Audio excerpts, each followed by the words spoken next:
Hello and welcome to the Rugby Sevens Rollercoaster. We're here to take you on the ups, the downs, the twists, the turns, and the excitement that is Premier Rugby Sevens, the sports league taking over the US with some of the best athletes our sport had to offer. I'm Dallen, Stanford, former USA Sevens player and current World Rugby commentator. And I'm MacDowell, former Canadian Sevens player and current international coach. Together, we'll bring you the latest PR Sevens news. Welcome to your new home for Sevens Rugby. They were not sure they were getting the win. It took a moment for the bench to react. The Retrievers had 19 straight points, but a dagger by Odendaal, and that will be the final. A 22-19. Ball comes out to the hands of Simon Atafa.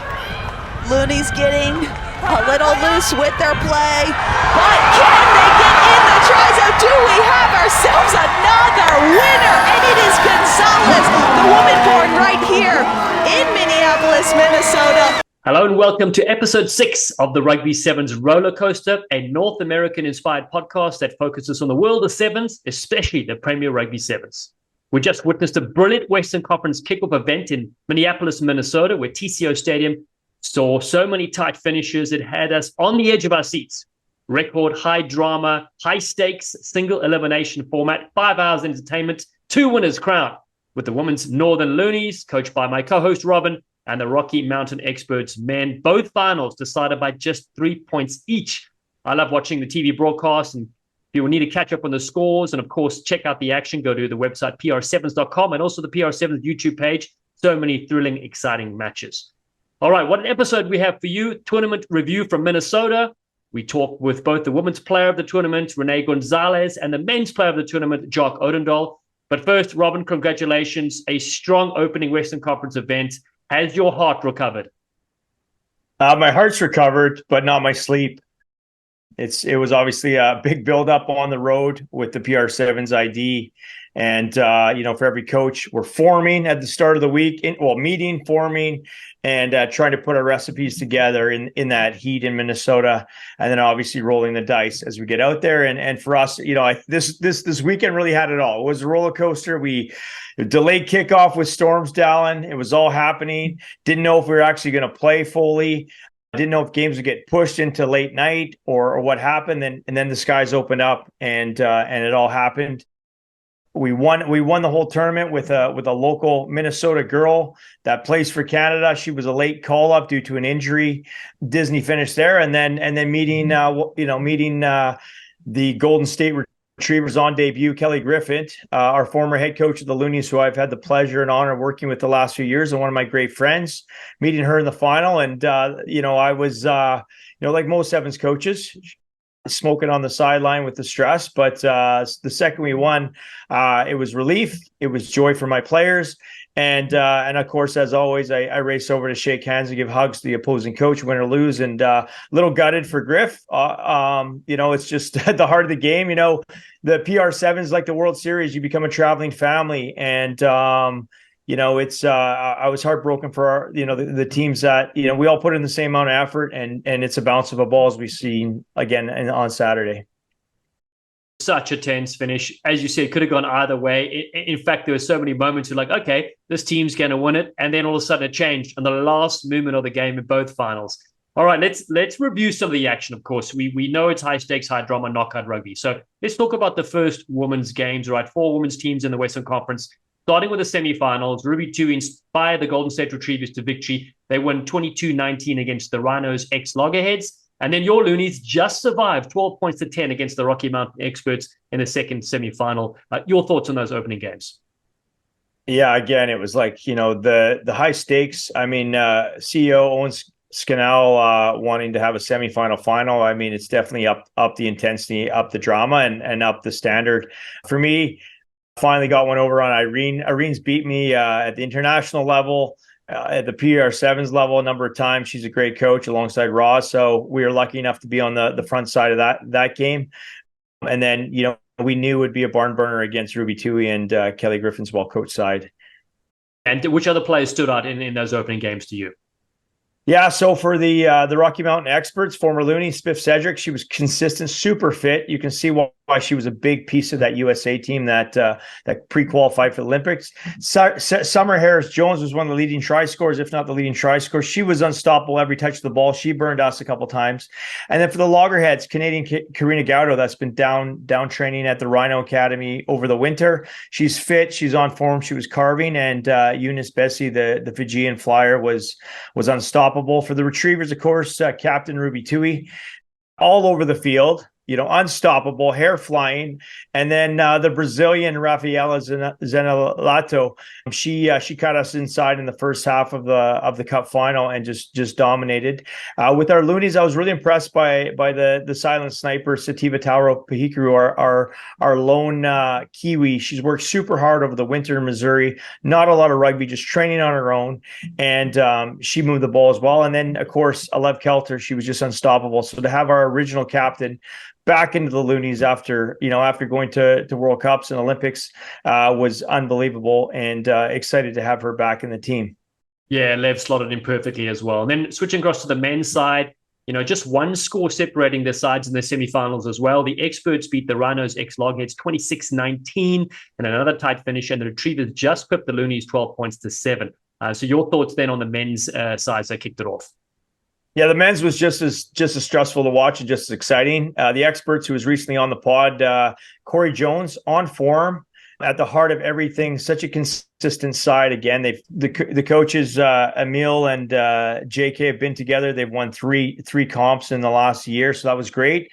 And then on the Looney side, Noah Brown, the USA up and coming playmaker, he led his team well. And the ever dangerous Isaiah Naku for the Fijian Olympic star, his first touch of the ball, he literally just jogged through the middle of the field and then put one of his boys away. Everybody's like, "Who's that?" I'm like, that's one of the best playmakers in the world. Yeah, we're seeing Nothungu, so dangerous, so electric. It's amazing pickup from Richie Walker and the PR Sevens to have him playing here and showing us his stuff. And then, Robin, the final two games in the women's finals, the third place game, the Rhinos ex-Loggerheads taking third place, a great finish against the experts, 22 points to 17. And then your Loonies, who left it late, winning 10-7 against the Retrievers. Renee Gonzalez try at the death, spectacular finish. What an advert for the game. Yeah, we couldn't have wrote a better script. The hometown girl scoring in front of her friends and family. Dallen, I didn't know that Minneapolis was home of Loonies, and so we had people out, T-shirts, jerseys. Year 3, it was nice to feel like that home ice advantage, as we say in Canada. Everybody repping the Loonies, and Renee in extra time to score was a massive result for these women. Yes, so great. And then the men's final, the Loonies won 19-7 in the third place against the Rhinos ex-Loggerheads. The tournament winners, the experts, against the Retrievers, thanks to a 22 points 19 last-second try. Jacques Odendaal going the distance as well. Another thrilling finish again. And you can't write this. Yeah, I was really happy for Jacques, who's featured on this episode. But I'll tell you what, he was the first on the field for his team every session. He was the last off the field for his team, working on his kicking, working on just the little stuff. The guy he took his opportunity and didn't take it for granted. And the experts, I mean, they have a winning recipe, and credit to their coaches and to the core of their team that they stick with coming out of the NAV program. That's right. So quickly to touch on the teams of the tournament, on the men's side of things, Dan Norton, the record try scorer on the HSBC World Rugby Sevens series. Great to see him strut his stuff. Corey Jones was in that team as well. Taryn Meek, Jacques Odendaal, who you mentioned. Peter Sear Jr. had another great tournament. Noah Brown and Wasia Nothungu. For me, I thought for the Golden State Retrievers, who was fantastic, was Ty Nosa. He really was a special player. Didn't quite make the selection, but still brilliant. And then the women's side of things, you mentioned some of the names already. Zenelato, you mentioned. Sue Adagoki was excellent. Caroline Crossley, you mentioned Lev Kelter, Gonzalez, Besse, hard to stop, and our favorite Ruby Tui as well. But one thing I do want to hone on, Corey Jones, he was wearing Gio Veneer's name on his back during the tournament. Such a beautiful gesture. As the local Texas rugby legend Gio Veneer, he sadly passed away this past month. So Corey wanted to shine a light on Gio and his family and the rugby community. And I thought that was a really, really special touch. And again, what a classy person, Corey Jones.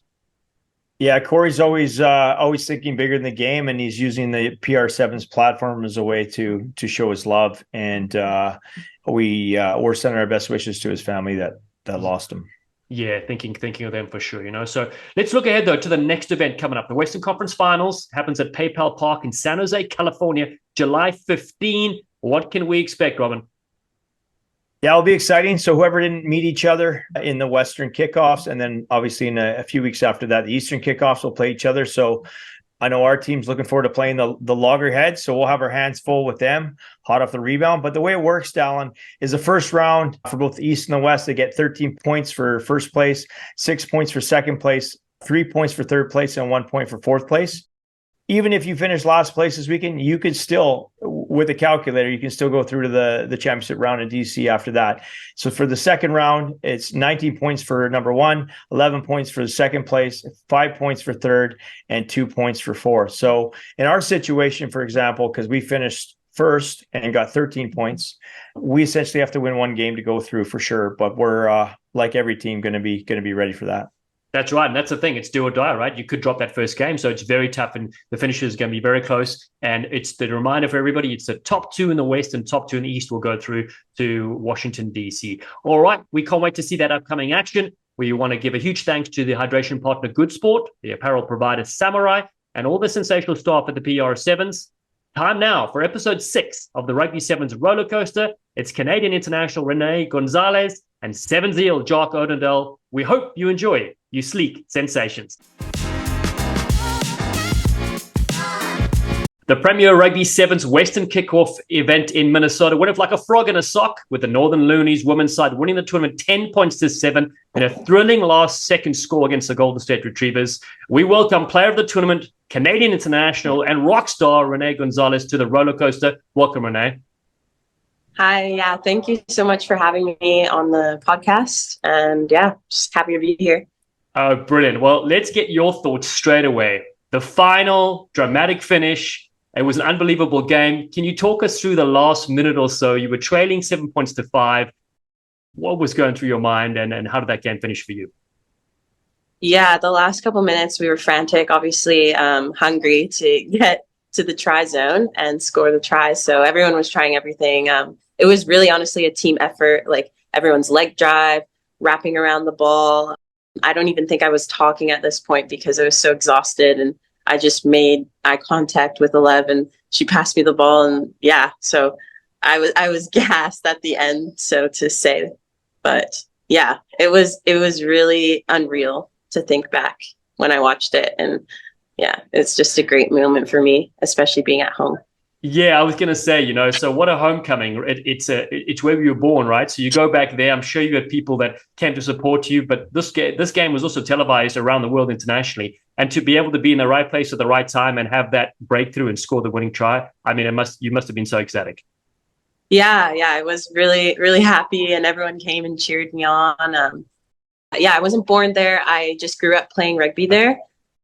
So my whole family came and watched, which was really special. I hadn't played in Minnesota since high school.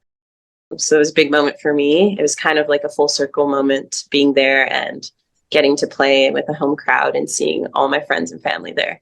Yeah, so brilliant. Now, of course, the follow-up question is, where are you going to get the Loonies tattoo on your body? We'll see after San Jose. I'll think about it. That's something I need to think about. People are saying inside the lip, but I don't know if I have the pain tolerance for that yet. So I don't know. Wow. We'll inside the lip. Okay. So that's a new one for Robin. So, because he did say he already has one tattoo, but I feel like if you keep winning, he needs to add a few more inks. Just keep adding some stars to the or exactly. More loons. The loon has a family. That's right. Exactly. And Robin, for you, 9 months on the road, preparing for this obviously first event in the series, first year as the head coach, what was going through your mind? I mean, standing on the sideline, you know, pulling your hair out. Well, the name of the podcast is a roller coaster, and I think all 8 games down there were roller coasters. But for me, it's just hoping your team will work the plan.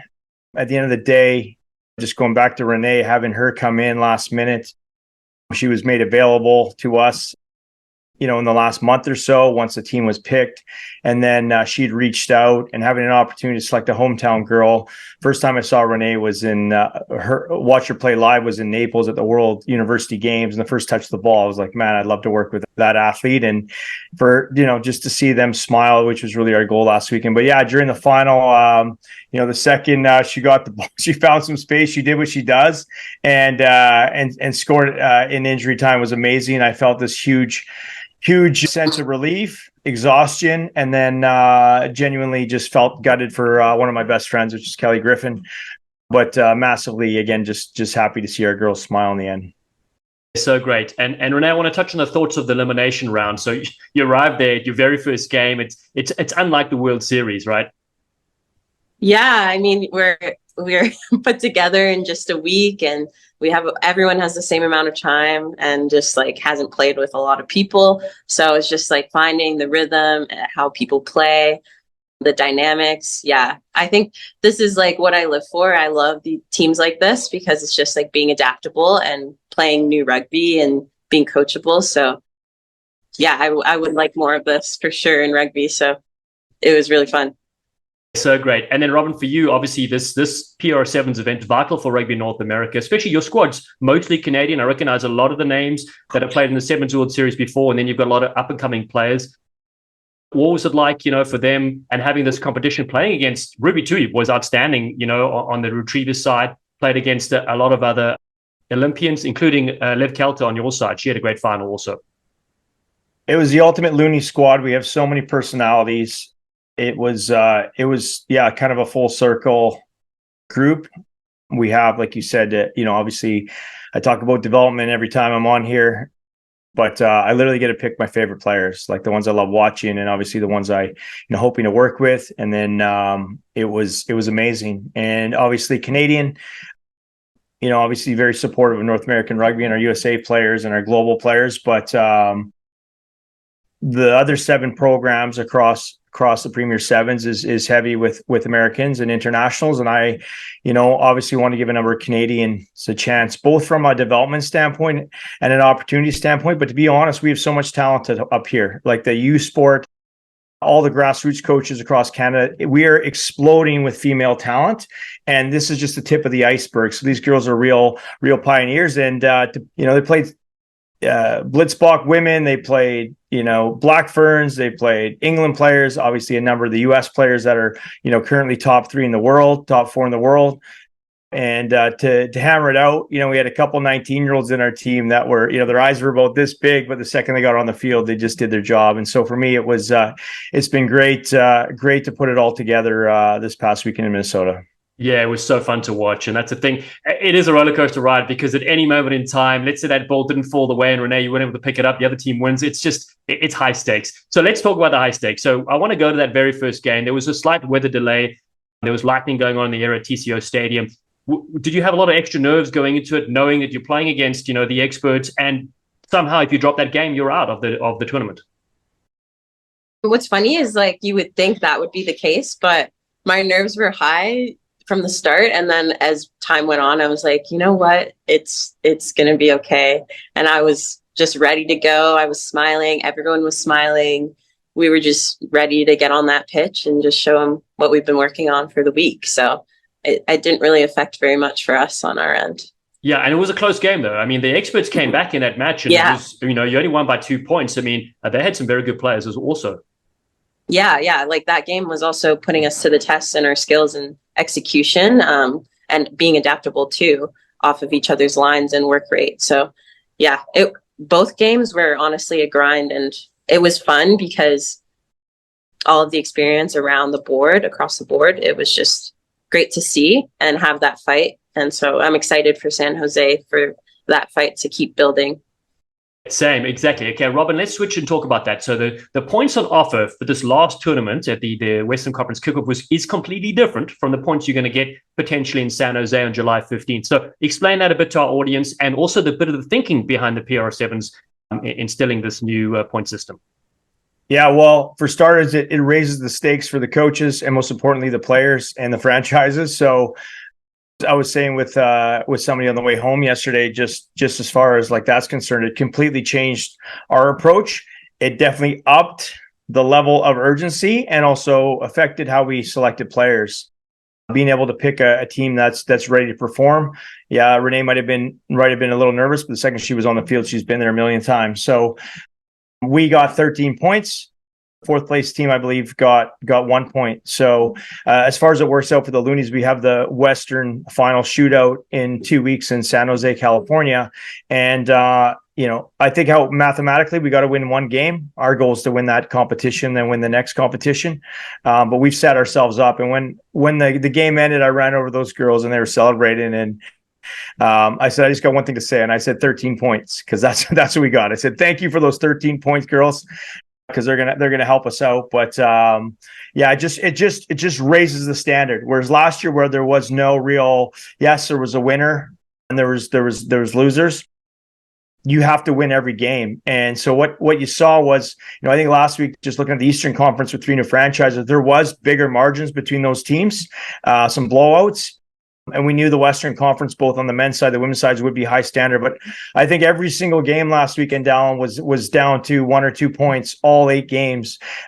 So not too many coaches slept much last week, but we did try not to put the pressure on the girls. Just wanted them to work the system and trust themselves. And, they're fit, they're ready, and they got the job done. But just that sense of belief now that we have going into the next round should hopefully help us.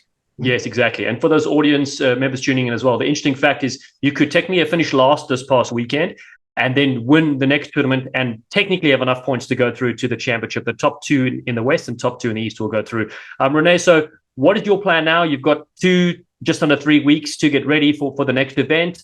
Let us know what your schedule looks like. Yeah, so I'm currently centralized with the Rugby Canada Sevens team. So we have training every day. We do mini scrimmages every week. So that's kind of my prep towards San Jose. And yeah, a majority of the girls will be similar to me as well.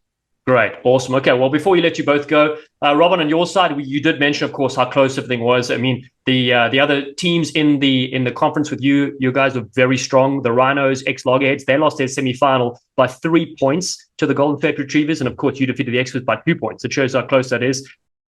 You're going to do a lot of homework prepping, watching those games, right? Yeah, I've already done about 6 hours of it.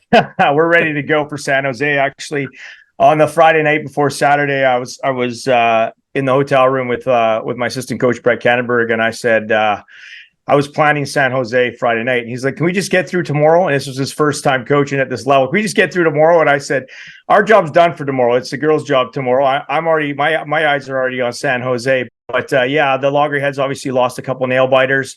They'll come back stronger than ever. They've got a lot of firepower in that group. And I know Frankie will have them working, and there'll be a few changes as well, Dallen, to I think all 16 teams really across the East and the West. We've got a couple exciting additions rejoining us and joining us for the first time. But again, at this level with these stakes, you just got to take it one game at a time. Oh, it's so brilliant. Renee, also, I want to thank you for coming on to the roller coaster. What a ride this past weekend, winning the Western Conference, a dramatic fashion, but the kickoff event, it was legendary. And congrats again on a fine performance. Thank you. Thank you for having me. Awesome. Cheers now. Cheers. The Rocky Mountain Experts won a cliffhanger of a tournament in the Premier Rugby Sevens Western's kickoff event in Minnesota, taking out the Golden State Retrievers 22-19 with an unbelievable last-second score by the high-flying, slippery sensation Jacques Odendaal. We welcome the player of the tournament to the roller coaster. Oh, thanks for that, Dallen. That's quite an introduction. Appreciate it. Oh, anytime, buddy. Well, listen, I want to say, Jeepers Creepers, that final was as tight as Robin's skinny jeans. Jacques, can you take us through the highs and the lows of that game? Because it had everything. Yeah, no, it was a hectic game. I thought the Retrievers were quite good on the defense. On their 7-up defense worked quite well.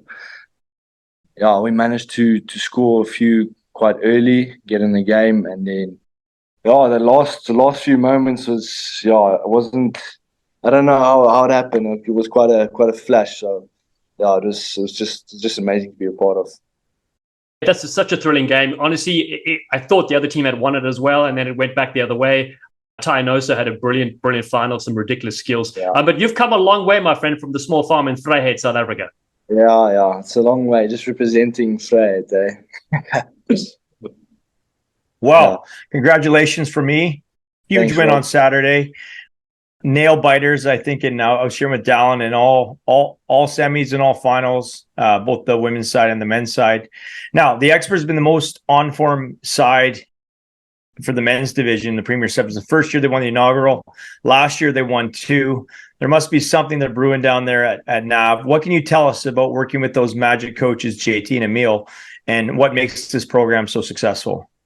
Yeah, I mean, since day one that I walked into that team, it's just you're just surrounded by a quality culture and a bunch of leaders like Maddie, Corey. Like, those guys are exceptional leaders in my eyes, and obviously Madison Hughes there, also a great leader, and JK and Emil at the end of the day, like, just constantly driving that environment, and like, just making the team come together. Like, they did that in a matter of 3 or 4 days.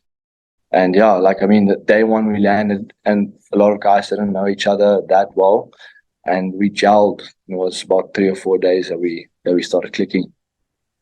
Yeah, I want to talk about that, right? So the on-field chemistry is so vital in the game of sevens. In 15s, it gets lost a little bit because there's big squads that travel. So I know you've played with a lot of those teammates before, but what is it? What sort of activities do you do? Let our audience know, like, how do you connect, and it's not just on the field, Yeah. So just during the week, we just we obviously had our meals together. JK and Emil decided to organize a little team bonding for us. We went laser gun, like we had to divide into teams and had like laser gun, like team deathmatch and that type of stuff at the Mall of America. Just like moments like that just brought us together, and just in general, like one moment that stands out for me is when our team, like, we went to the park and literally just sat down as a team and had to, as a player individually, you had to discuss what your weaknesses and strengths are, and then how the team can help you in that sense, So just like small things like that, it's like it just brings you together and makes you comfortable, and knowing the guy next to you, what he struggles with or what he's good at, and playing off of that. So that was quite eye-opening for me. Yeah, and also very honest and vulnerable as well. So yeah, I love that, how coaches come up with different ways to keep people connected, because everybody's looking for the same results at the end, but it's the team that kind of trusts each other that wins. Yeah. So that's basically what stood out for me in that sense. But just an overall, like, what JK and Emil does is they kind of let us be as players and like just give us that freedom to express ourselves in that way. They're not really like, like, you have to do it this way, you have to do it a certain way. They allow us to like, express ourselves. So that's nice. Now, there's no easy matches in the Western Conference. How was that opening semifinal against Rhino X Loggerheads? Yeah, I mean, we got a quick try, but I think we just kind of rubbed off the dust a little bit in that first try, in that first game. It was just to get the nerves out, because we've been waiting, and obviously the game got postponed a little bit, so the nerves were just a little bit extra there. Yeah, it was a good run for us as a team. We learned a lot from that game that we used in the final game, and it was fun to be in that game.